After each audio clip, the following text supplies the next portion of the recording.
দিনের পরে ফাইনালি আজকে বৃষ্টি হচ্ছে। আশা করি তোমরা বৃষ্টির আওয়াজটা শুনতে পেয়েছো। মানে কি বলবো, যে জলটা পড়লে, বৃষ্টি পড়লে শুকনো মাটির উপরে যে গন্ধটা ওঠে না, মানে এত দারুণ স্মেলটা আসছে, তোমাদেরকে কি বলবো বলে বোঝাতে পারবো না। বিকেলবেলা থেকেই হালকা হালকা হাওয়া দিচ্ছিলো, আর দুপুর থেকে তো মেঘলা হয়েই গিয়েছিল। তো এমনিতে আবহাওয়া দপ্তর বলেছিল যে বৃষ্টি হবে, কিন্তু আবহাওয়া দপ্তর তো প্রত্যেক দিনই বলে বৃষ্টি হবে, কিন্তু হচ্ছিল না। ফাইনালি আজকে বৃষ্টি হচ্ছে। তারাও একটু বাইরে যাই। কি সুন্দর লাগছে দেখো, গাছের উপরে, গাছগুলোর উপরে জল পড়েছে, চিকচিক করছে পাতাগুলো। আর দেখো মানে মেঘটা, বিদ্যুৎটা কেমন চমকাচ্ছে, এত দেখেছো, দারুণ লাগছে।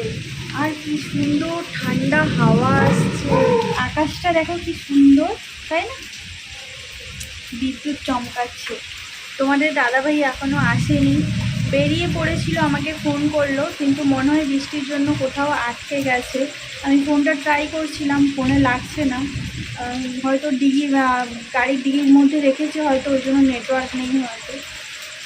বিভৎস সুন্দর লাগছে, বিভৎস। আমি ভাবলাম যে একটু তোমাদের সাথে একটু শেয়ার করি। আমি জানি না আর আজকে কোথায় কোথায় বৃষ্টি হচ্ছে, আর আমার তো এখানে মানে দাঁড়িয়ে কথা বলার মতো জায়গা সেরকম নেই যে ছাদের উপরে গিয়ে কথা বলবো। ছাদটা তো অনেকটা উঠতে হয়, তারপরে একা যেহেতু আমার ঠিক ভালো লাগছে না, এখন উঠতে ইচ্ছে করছে না।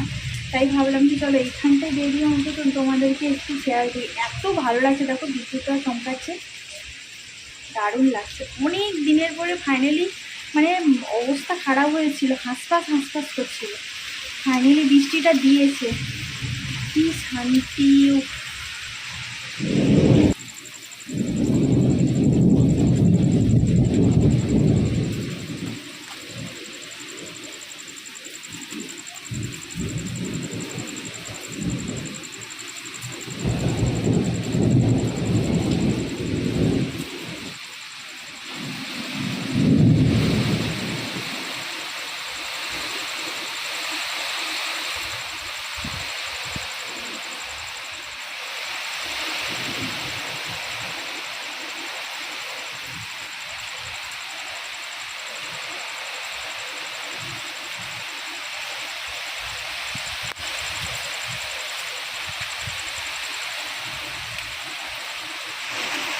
বৃষ্টি তো হচ্ছে, আনন্দ হচ্ছে, তার মধ্যেও একটু টেনশানও হচ্ছে। কারণ কি, তোমাদের দাদাভাই এখনও বাড়ি আসেনি, আর যেভাবে বিদ্যুৎ চমকাচ্ছে, জানি না কোথায় আছে। কোথাও যদি দাঁড়িয়ে গেছে ভালো, আর না হলে ও যদি সেই রাস্তাতে ভিজে ভিজে চলে আসছে, মানে তাহলে প্রচণ্ড টেনশান হচ্ছে। এত বিদ্যুৎ চমকাচ্ছে না, কি বলবো।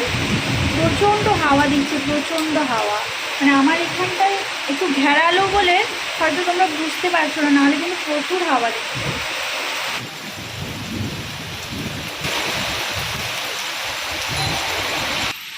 বলতে বলতে আমার বরটাও চলে এসেছে। আমি বলছিলাম না যে ভিজে ভিজে চলে আসবে, সত্যি সত্যি ভিজে ভিজে চলে আসছে। এই ভিজে ভিজে চলে, বিদ্যুৎ চমকাচ্ছে, আমার টেনশান হচ্ছে। ওই যে বিদ্যুৎ চমকাচ্ছে, মনে হয় ভিজে ভিজে চলে আসছে, সত্যি সত্যি দেখো ভিজে ভিজে চলে আসছে। কি বলবো, কেন বিদ্যুৎ চমকাচ্ছে, একটু দাঁড়িয়ে গেলে হয় না? দাঁড়াও, গামছাটা দিয়ে তুমি চেঞ্জ করো। কি বলবো বন্ধুরা, কি হাওয়া দিচ্ছে দেখো, বাপরে বাপ। আমাদের সামনের দরজাটা মোটামুটি আটকে রাখা যাচ্ছে না, ঢাপ ঢাপ করে মারছে। নিচের বাফারটা নেই, তার কারণে প্রচুর হাওয়া দিচ্ছে। আমি এটা তোমাদেরকে রাত্রেবেলা দেখাতে পারছি না। তোমাদের দাদাভাই বলছে যে প্রচুর বৃষ্টি হয়েছে, প্রচুর বৃষ্টি মানে হচ্ছে আর কি। পুকুরের দিকে দেখালে তো তোমরা বুঝতেই পারবে। আমি যেতে পারছি না, পুরো ভিজে যাবো এক্ষুনি, যা বৃষ্টি হচ্ছে, বিভৎস বিভৎস। আর প্রচণ্ড বাজ পড়ছে, প্রচুর। অনেক দিন বৃষ্টি হয়নি তো, মানে সেই যাতা অবস্থা হয়ে গেছে পুরো একদম। দেখো কেমন চমকাচ্ছে। আমার এখন মনে হচ্ছে যে আমি যেন ওই বাইরেরটার পেছনে ওই দিকটাতে গিয়ে দাঁড়িয়েই থাকি, এত সুন্দর হাওয়া আসছে। কি বলবো, পুরো নিচে নাইটি পুরো ভিজে যাচ্ছে, কারণ জলের ঝাপটা দিচ্ছে। আর বাইরে আর অসময়ে এখন ভিজলে, যদি মাথাটা ভিজে গেলে হুট করে শুকোবে না, তখন ঠান্ডা লেগে আবার একটা আর হয়ে যাবে। আর ঘরদোর তো পুরো একদম নোংরা হয়ে গেছে, মানে সেই মানে প্রথমে বৃষ্টি হওয়ার আগে যে ঝড় দিয়েছিল, যত পাতা পুঁতি ছিল সব ঢুকেছে। তাও আমি এবার ঝাড় দিয়ে দিয়েছি, এখনও প্রচণ্ড হাওয়া দিচ্ছে। তো যাই হোক, তোমাদের দাদাভাই চলে এসেছে, একটা শান্তি। আমি তোমাদেরকে বললাম না যে ও চলেই আসবে, দাঁড়াবে না কোথাও, সত্যি সত্যি চলে এসেছে। ভাবো, এত বাজ পড়ছে, একটু দাঁড়িয়ে গেলে তো হয়। কোনো শোনে না, কিছু না। তো এখন একটু চা করি, কারণ বৃষ্টিতে ভিজে এলো তো, একটু চা দিয়ে আজকে আর শরবত দেবো না। চলো একটু চাটা করি, তারপর খাবো চা। তো দেখো বন্ধুরা, আমার চা করা হয়ে গেছে। চা করার সময় আর ভিডিও করিনি, তার কারণ হচ্ছে তোমাদের দাদাভাই ভিজে এসেছে তো, তাই তাড়াতাড়ি একটু চাটা করে নিয়েছি যাতে একটু খাবে, কারণ একদম ভিজে গেছে তো। পা নামাও, এইসব পা তুলে রাখো, ধরো ভালো করে, দু হাতে ধরো। ভিজে ভিজে চলে এসছে, বুঝলে? হ্যাঁ, তো ঠান্ডা। আমি বলি যে বৃষ্টি হচ্ছে, কোথাও বৃষ্টির থেকে বড় কথা বাজ পড়ছে, কোথাও একটা দাঁড়িয়ে গেলে হয় না? একবার মনে নেই বৃষ্টিতে ভিজে ভিজে এসে আমাদের কতগুলো ফোন খারাপ হয়েছিল, বাড়ি থেকে এসেছিলাম একসাথে 4টে মোবাইল খারাপ হয়েছিল, কতগুলো টাকা গেছে সারাতে বাবা। তাও তো একটা মোবাইল হয়নি বলো, ওর অফিসের মোবাইলটা তো হয়ইনি।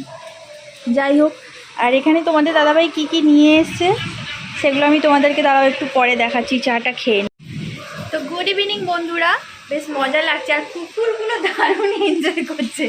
মানে যখন থেকে হাওয়া হচ্ছে আর বৃষ্টি হচ্ছে, আমাদের উল্টো দিকের বাড়িতে যে 13টা না 14টা যে কুকুর আছে, মানে ওদের সেই কি চিৎকার, মানে কি যত মেঘ ডাকছে, যত হাওয়া দিচ্ছে, যত বৃষ্টি হচ্ছে, তত ওদের চিৎকার বেড়ে যাচ্ছে। এ শুনতে পাচ্ছ, এখনও ওরা সমানে চেঁচিয়ে যাচ্ছে। ওরাও ভাবছে যে একটু শান্তি পেলাম। তো এখন একটু চা খাই। আর আমার প্রচুর টেনশান হচ্ছিল যে বাজ পড়ছে, আসছে না দাঁড়িয়ে গেছে কে জানে। আমি তো খালি ভাবছি যে ভগবান দাঁড়িয়ে থাকুক, ঠিক আছে, যেন না আসে। যেভাবে গুড়গুড় করে বাজ পড়ছে চচ্চার করে, আমার নিজেরই ভয় লাগছিল। তো সেই জন্য এখন একটু দুধ চা করলাম, ভিজে ভিজে এসছে, আজকে আর শরবত দিলাম না। আর অনেক দিন হলো চা খাওয়া হয়নি। তারপরে গুঁড়ো দুধটা বাড়ি থেকে মা দিয়েছিলেন, সেটা কিছু করে খাওয়া হচ্ছে না, যার কারণে শেষও হচ্ছে না। তো ভাবছি যে এরপরে যেদিন সিমাই করবো সেদিন ওই গুঁড়ো দুধটা আর লিকুইড দুধ দুটো মিশিয়ে করে নেবো, তাহলে দুধটা মানে খারাপ হওয়ার চান্স থাকবে না। অনেক দিন হয়ে গেলে ওই দুধ মানে দুধটা সেই সাদা থেকে না কেমন একটা সেই ঘিয়ে কালার টাইপের হয়ে যায়, খারাপও হয়ে যায়। বসে বসে এখন চা টোস্টের ফিল নিচ্ছে। তো চলো আমিও একটু চা খাই।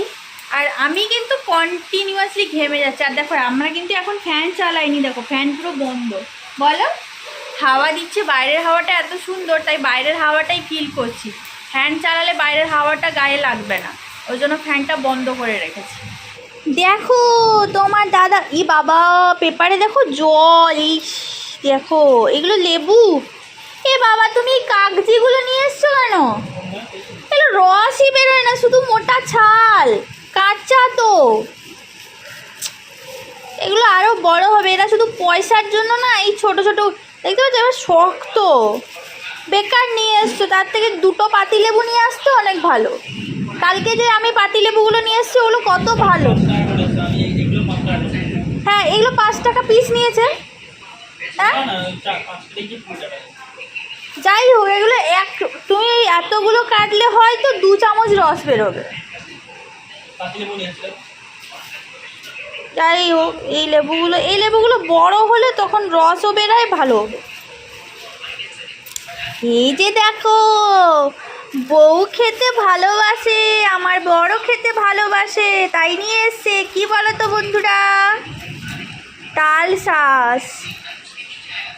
অনেক দিনের পরেই খাবো জানো, অনেক দিনের পরে খাবো। সেই খেয়েছিলাম বিয়ে করে আসার পরে, যখন প্রথমে কলকাতাতে এলাম, শিফট হলাম, তখন তুমি সেই বছর নিয়ে এসেছিলে, তারপরে আর খাওয়াই হয়নি। দেখো, এগুলো গ্রামের দিকে থাকলে কত কিছু খাওয়া যায়, এখানে শহরের দিকে এখন এগুলো পাওয়া যায়, কিন্তু কি বলতো, এরা না অনেকটা শক্ত শক্ত করে বিক্রি করে। মানে গ্রামের দিকে যেগুলো একটু নরম নরম, যে তোমাদের দাদাভাই আম নিয়ে এসছে, কাঁচা আম, সব জল ঢুকে গেছে, এগুলো তাড়াতাড়ি ঢেলে দিতে হবে, নাহলে শশাগুলো সব পচে যাবে। আর এই যে পাতিলেবু মানে 3টে নিয়ে এসছে না 4টে, দেখো পাতিলেবু আর মানে এই লেবু, গন্ধরাজ লেবু, সব একই রকম দেখতে। হ্যাঁ বললাম না, 4টে পাতিলেবু নিয়ে এসছে। এই যে, আর একটু হলুদ দেখে নিয়ে এলে হতো। এখন হলুদগুলো পাওয়া যাচ্ছে না, সব এরকম কাঁচা কাঁচা। দাঁড়াও, শশাগুলো জল থেকে ঢালি, নাহলে পচে যাবে। আর এটা আমি ঢেলে দেখাচ্ছি। এই যে দেখতে পাচ্ছ এক চুটকির মধ্যে সব ধুয়ে নিয়ে চলে এলাম। এই আমগুলো না মনে হয় পেকে যাবে, থাকবে না, কারণ কেমন একটা নরম নরম লাগছে। আর এই যে হলুদ হলুদ ভাব চলে এসছে। এই আমটা কি ন্যাংরা আম না কি জানি, কারণ ওই রকমই দেখতে। আর শশার কি দাম, কালকে আমি শশা কিনতে গেছিলাম, বলছে নাকি 70 টাকা করে শশা। আজকে কত করে নিয়েছো গো শশা? শশা কত করে নিয়েছে? 30 টাকা। কালকে 70 টাকা বলছিল, ভাবো একই শশা কিন্তু। হ্যাঁ, এখন একটু গরম তো, এখন গরমের সময় শশাগুলো একটু বাঁকা বাঁকা আর এরকম ছোট ছোট হয়ে যায়। বৃষ্টি পড়লে আবার শশাগুলো ঠিক হয়ে যাবে। তো এখন কিসের জন্য হঠাৎ করে এত শশার দাম হয়েছে কে জানে, ওই জন্য কালকে আমি নিয়ে আসিনি। আর এই শশা আজকে তোমাদের দাদাভাই নিয়ে এলো 30 টাকা। কালকে সানডে ছিল বলে মনে হয় বেড়ে গেছে, বলো এত দাম বেড়ে যাবে কি জানি বাবা, অদ্ভুত ব্যাপার। আর এই যে দেখতে পাচ্ছ তাল শাঁস, বউ খেতে ভালোবাসে তাই বর কিন্তু মনে করে নিয়ে এসেছে। মানে আজ 2 বছর পরে আবার তাল শাঁস খাবো, ওই যে বললাম তোমাদেরকে তখন। আর এই ওপরের এইটা না ফেলে দিয়ে খেতে হবে, নাহলে এইগুলো খেলে না পেটে খুব ব্যথা করে। তোমাদের দাদাভাই ওখানে ফোনে কি দেখছে, ওই জন্য আমি এদিকটা এলাম। আমরা ছোটোবেলায় যখন বাড়িতে, ছোট কেন বড় হয়ে, আমার বিয়ের আগেও প্রচুর আমি তাল শাঁস খেয়েছি, কারণ আমাদের বাড়িতে নিজেদেরই বাড়িতে তাল গাছ, খেজুর গাছ প্রচুর। তো যখন মানে এখানে তো এইরকম শক্ত শক্ত করে বিক্রি করে, কিন্তু আমরা বাড়িতে না সেই একদম কচি কচি তালগুলো পাড়া হতো, এইরকম যে সাইজ হবে কচি কচি, মানে সেগুলো মুখটা কেটে দিত, কেটে দেওয়ার পরে ডাবের মতো আমরা জল খেতাম। হয়তো কোনো কোনো এতে হয়তো হালকা যেরকম মানে ডাবে যেরকম পাতলা হয়ে যেরকম সর পড়ে, মানে নারকেলের স্তরটা পড়ে যায়, ওই রকম হতো, ওই রকম খেতাম। আর ভেতরে যে জলটা ওটা বেশি ভালো লাগতো। কিন্তু এখানে কলকাতার দিকে যেগুলো বিক্রি করে অনেকটা শক্ত হয়ে, মানে এই শাঁসটা খায়। ওখানে আমরা যেটা খেতাম শাঁস জল দুটোই পেতাম। বাইরে থেকেও যে পাওয়া যাচ্ছে এটাই অনেক সৌভাগ্য। তো তোমাদের দাদাভাই নিয়ে এসছে। আমরা বেশি দুপুরের দিকে খেতাম, মানে আগে যখন এই তালের সিজনটা হতো গরমকালে, তো দুপুরবেলা খাওয়া দাওয়া করার পরে কাকুরা সব গাছে উঠে তাল পাড়তো। আমরা সব গিয়ে দাঁড়িয়ে থাকতাম, একটা একটা করে তাল কাঁদি নিয়ে চলে আসতাম বাড়িতে। তারপরে বসে বসে এইরকম 3:30 4টার সময় বসে বসে খাওয়া শুরু করে দিতাম। মানে গরমের সময় এটা খেলে যেন বেশ আরাম লাগতো। তো সেই সব দিনগুলো কোথায় চলে গেছে, ভাবি মাঝে মাঝে যে ওই সব দিনগুলো কত ভালো ছিল। যাই হোক, সময়ের মতো চলে যাচ্ছে, আমরা মানুষগুলোই শুধু যেন কেমন পিছিয়ে আছে। এটা কিন্তু এখনও চলছে, আগের তুলনায় এখন একটু হালকা কমেছে, হাওয়াও আছে, বিদ্যুৎ কিন্তু সমানে চমকাচ্ছে, আশা করি তোমরা শুনতেও পাচ্ছ। তো রান্নাবান্নাও করতে হবে, আজকে আর ভিজে ভাত খাওয়া হবে না, কারণ আমি আজকে প্ল্যানিংই করেই রেখেছিলাম। সকাল থেকে যেহেতু মেঘলা মেঘলা ওয়েদার ছিল, তো আমি ভেবেছিলাম যে না আজকে ভাত রান্না করব, তো সেজন্য ভাতও রান্না করেছি। আর দুপুরে আজকে আমি ভাত খেয়েছিলাম, মানে সকালে ভাত রান্না করেছিলাম, তার সাথে একটা তরকারি করেছিলাম। আর কালকের টক ছিল, সেই জন্য মানে কালকের ওই মাছের তেঁতুল দিয়ে টক করা ছিল, তো সেটা আমি খেয়েছিলাম, তাই আর কিছু রান্না করিনি। তো আজকে এখন ভাবছি একটু ঝোলও রান্না করব। তো যাই হোক, এখন একটু বসি, তোমাদের দাদাভাইয়ের সাথে কথা বলি। দেখতে পেয়েছো কীরকম বাসটা পড়ছে। চলো সাথে থাকো, ব্লগটা দেখতে থাকো, ঘুমানোর আগে পর্যন্ত যেটুকু পারবো তোমাদের সাথে শেয়ার করো। তো এই যে দেখতে পাচ্ছ রান্না হয়ে গেছে, রান্নার সময় তখন আমি আর ভিডিও করিনি। আর এই যে দেখো মাছের ঝোলটা করলাম, আর ঝিঙে দিয়ে আর একটু কাঁচকলা আর আলু দিয়ে পাতলা ঝোলই করেছি। কিন্তু কি বলো তো, আমি একটু কাশ্মীরি লঙ্কার গুঁড়ো দিয়েছি, না হলে তোমাদের দাদাভাই না সাদা তরকারি দেখলে একদম খেতে চায় না, বুঝলে।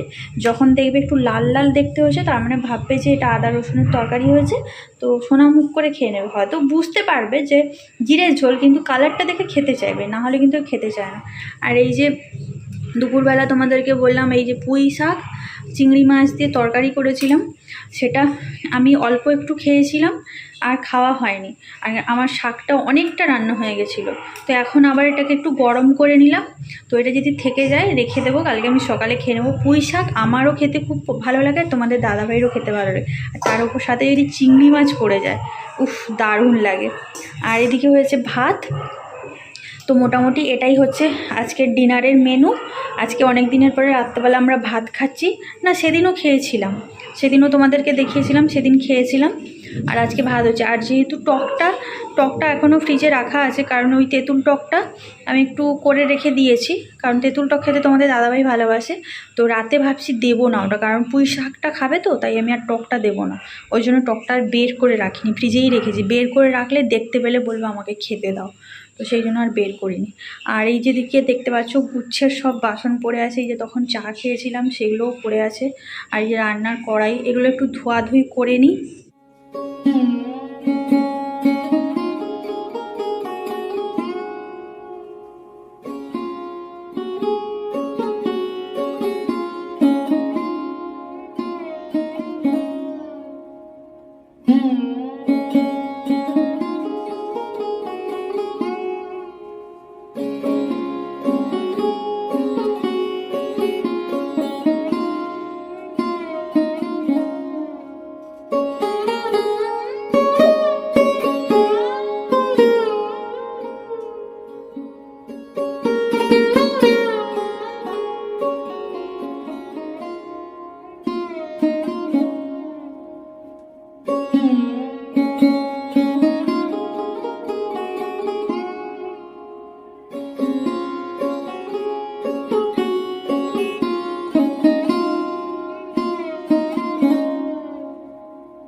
এই যে দেখতে পাচ্ছ সব একদম ধুয়ে ক্লিন করে নিয়েছি, গ্যাস ওভেনটা মুছে নিয়েছি, আর কাপড়টাও ধুয়ে রেখে মেলে দিলাম ওখানে। আর এই যে রান্না হয়ে গেছে, এক সাইডে আছে।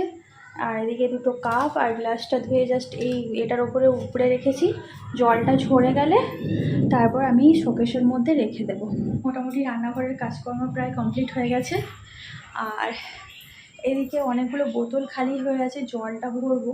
আজকে আর ফ্রিজে রাখবো না, কারণ কি যেহেতু আজকে একটু ঠান্ডা ওয়েদার, ফ্রিজেও এমনিতে কয়েকটা বোতল ভরা আছে, এইগুলো বাইরেই থাক। কালকে যদি আবার মানে গরম ওয়েদার হয় তখন কালকে আমি এই বোতলগুলো ফ্রিজে রেখে দেবো। তো আপাতত এখন বোতলগুলোতে জল ভরতে হবে। আর আমার পতিদেবটা কী করছে একটু দেখি তো। এই যে দেখো আমার পতিদেবের কাণ্ড দেখো, উল্টে আছে। তো যাই হোক, চলো আপাতত এখন বৃষ্টিটা মনে হয় বন্ধ হয়েছে, কিন্তু মেঘটা গুড়গুড় করছে। আর ঠান্ডা হাওয়াও মোটামুটি আছে, বেশ বেশ ভালোই লাগছে।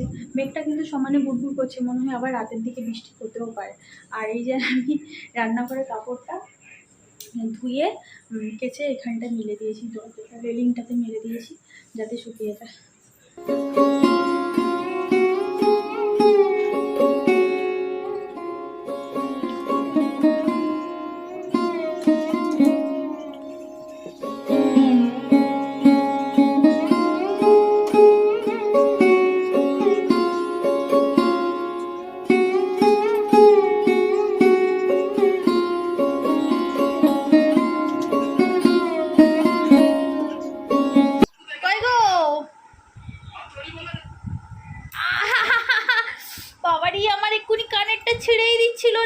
পৃথিবীতে আমি অনেক ধরনের মানুষ দেখেছি, কিন্তু আমার বরের মতো মানুষ দেখিনি। বৃষ্টি হচ্ছে বলছে কেমন একটা ম্যাড় করছে, বলছে গরমটা ভালো ছিল।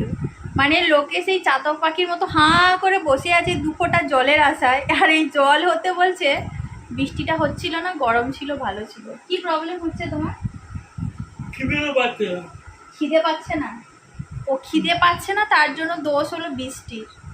খিদে পাচ্ছে না, তুমি হয়তো কিছু খেয়েছো, পেট ভরে আছে, তার কারণে খিদে পাচ্ছে না। বৃষ্টি হলে কার ভাই খিদে পায় না আমি তো জানি না, তোমাদের কার কার এরকম হয় বলবে। কারণ আমার বর তো হচ্ছে এই গ্রহের মানুষ নয়, অন্য গ্রহের মানুষ, তাই আমার বরের চিন্তা ভাবনাগুলো অন্যরকম।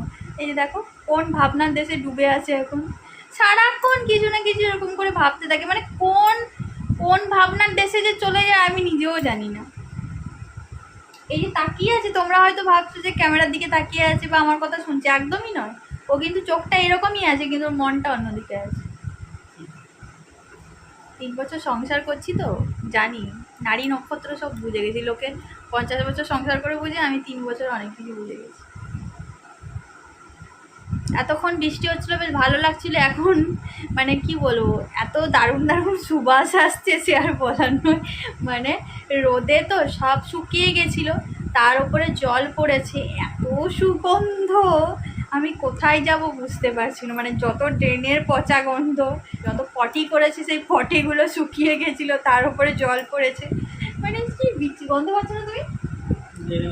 জঘন্য গন্ধ আসছে। আমি তো রুম ফ্রেশনার দিয়েছি, তাতেও কাজ করছে না।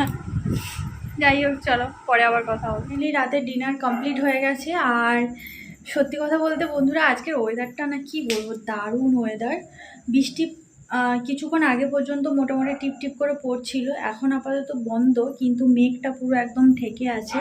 মনে হয় রাতের দিকে আবার বৃষ্টি হতেও পারে। আর এখন বেশ হাওয়া দিচ্ছে, হাওয়াটা বেশ সুন্দর দিচ্ছে। বাবা, আমি ভাবলাম আমার কানেরটা কোথায় গেল, কারণ তোমাদের দাদাভাই তখন একটু এমনভাবে করছিল, কানেরটা আর একটু হলে মানে চেনটা হয়তো কাটতো না, কিন্তু মানে আমার কানের ফুটোটাই হয়তো ছিঁড়ে যেত। দেখতে পাচ্ছ রান্নাঘর একদম পরিষ্কার। রান্না করার পরে তো ক্লিন করেছিলাম, তারপরে খাওয়ার পর এগুলো সব মোছা হয়ে গেছে। যাবতীয় যা বাসন সব ধুয়ে নিয়েছি। ধুয়ে এই যে আমার সাধের বাসনের র্যাকে সব বাসন রেখে দিয়েছি। আর নিচে তো গামলাটা দেওয়াই থাকে, যদি টুকটাক জল পড়ে তো ওই গামলাতেই পড়বে, নিচে পড়লে সমস্যা। নিচে যদিও ওইখানটায় একটা ফুটো আছে, তবুও আমি চেষ্টা করি গামলাটা দিয়ে রাখতে, কারণ কি জল পড়লে না কেমন একটা ছ্যাঁকছ্যাঁকে হয়ে থাকে। আর এই যে এখন বসিয়েছি যে ডিম সেদ্ধ তোমাদের দাদাভাইয়ের জন্য। আজকে দুটো ডিম সেদ্ধ করছি, একটা আমি খাবো আর একটা তোমাদের দাদাভাইকে দেবো। বিশেষ করে আজকে একটু খেতে ইচ্ছে করছে ডিম সেদ্ধ। আর এখানটায় কাঁচা ছোলা ভিজালাম। আর এখানে তোমাদের দাদাভাই আর আমার সকালের জন্য শরবত ভিজিয়ে দিয়েছি। তো এই হচ্ছে ব্যাপার। চলো ডিমটা সেদ্ধ হয়ে যাক, ডিমটা সেদ্ধ হয়ে গেলে তারপরে ছাড়িয়ে তোমাদের দাদাভাইকে দেবো। তো মনে হয় আজকে প্রায় সব জায়গাতেই কম বেশি বৃষ্টি হয়েছে, কারণ কিছুক্ষণ আগে নিউজ দেখছিলাম, নিউজেও বলছে যে প্রায় সব জায়গাতেই কম বেশি বৃষ্টি হয়েছে। আর তারপরে তো ফেসবুক খুলতেই দেখতে পাচ্ছি সবাই কম বেশি স্ট্যাটাস দিয়ে দিয়েছে, সব স্টোরিতে দিয়েছে ঝড় বৃষ্টি হয়েছে, আমিও দিয়েছি। সবাই দিচ্ছে, আমি কেন বাকি থাকি বলো। তো চলো ডিমটা সেদ্ধ হয়ে যাক। এই যে ডিম সেদ্ধ হয়ে গেছে, ডিমটা ছাড়িয়েও নিয়েছি। আর এটা হচ্ছে একটা শরবত, রাত্রেবেলা তোমাদের দাদাভাই এটা খায়। অ্যাকচুয়ালি এটা একটা ওই চিয়া সিডের মতো একটা জিনিসেরই জল। তো রাত্রেবেলা ওকে এটা খেতে দেওয়া হয়, আমিও খাই, ও খাই, দুজন মিলেই খাই। তো আজকে আমি আর খাবো না, জলটা একটু বেশি খেয়ে নিয়েছি, তাই আজকে আমার খেতে ইচ্ছে করছে না। কি করছে, ঘুমোতে যাওয়ার আগে পতিদেবের সেবাটা করে নেওয়াটা অবশ্যই জরুরি। তো চলো, একটা ডিম দেখতেই পাচ্ছ একদম ছড়ে মরে গেছে, কারণ এগুলো তো হাফ বয়েল সেদ্ধ করা ডিম, ছাড়াতে খুব কষ্ট হয়। আর তারপরে ফ্রিজে থাকে, যদিও কিছুক্ষণ আগে বের করে রেখেছিলাম। কি গো, খেয়ে এসে আবার এই লম্বা হয়ে শুয়ে গেছো, আবার মোবাইল নিয়ে বসে আছো? ওটা ধরো,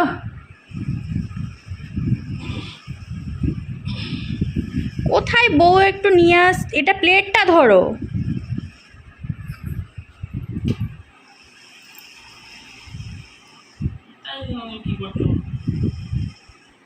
আমার কি জীবনে কি ওই খেয়ে দিয়ে তোমার মতো শুয়ে যাওয়ার মতো কপাল আছে? আমাকে সংসারের কাজকর্ম করে তারপরে বরের সেবা যত্ন করে তারপরে তো শুতে হবে, তাই না? পতি সেবা করতে হবে। তুমি এই পিঙ্ক লবণটা নিয়ে এসছো, এটা ভালো নয় বুঝলে। ব্ল্যাক সল্টই হয়, আর এই পিঙ্ক সল্ট আলাদা। আমি কালকে বলেছিলাম তোমাকে, তুমি শুনলে না। আমার জন্য একটা ব্ল্যাক সল্ট এনে দেবে, আমি এটা খেতে পাচ্ছি না। আর একটু খেয়ে না, অতটা খাবো নাকি? আমি খাবো ভেবেছিলাম, কিন্তু দেখছি এতটাই হাফ বয়েল হয়ে আছে, ভেতরের কুসুমটা একবারে থলথল করছে। আমার প্রচণ্ড কেমন একটা গা গুলোয়। তো আমার বর এখন খেয়ে প্লেট আর গ্লাসটা রাখতে যাচ্ছে। এটাই আমার বর করে কাজের মধ্যে প্রত্যেক দিন। এই ডিম সেদ্ধটা আর এই শরবতটা খাওয়ার পরে এই প্লেটটা ধুয়ে গ্লাসটা ধুয়ে রেখে দিয়ে আসে, আর হাতটা ধুয়ে আসে। দরজাটা লাগিয়ে দেবে রান্নাঘরে, বুঝলে? আর আমি ডিমটা খাবো ভেবেছিলাম, কিন্তু ওই হাফ বয়েল হয়নি, মানে হাফ বয়েলের থেকে কম হয়েছে, একটু কেমন থলথল করছে। যদিও হাফ বয়েল খায় তোমাদের দাদাভাই, তো আমি যেহেতু আজকে খাবো বলে একটু বয়েল করার চেষ্টা করেছিলাম, কিন্তু দেখলাম না সেই ভেতরে থলথলে ভাব আছে, আর আমার কেমন একটা লাগে। তো এখন আমি জোয়ান খাবো, এটাই হচ্ছে আমার জীবনের মেডিসিন, সঙ্গী, সব কিছু। আমি ওষুধ খাই না, আমার এই জোয়ানটা খেলে মোটামুটি সব কিছু ঠিকঠাক থাকে। খাবে তুমি?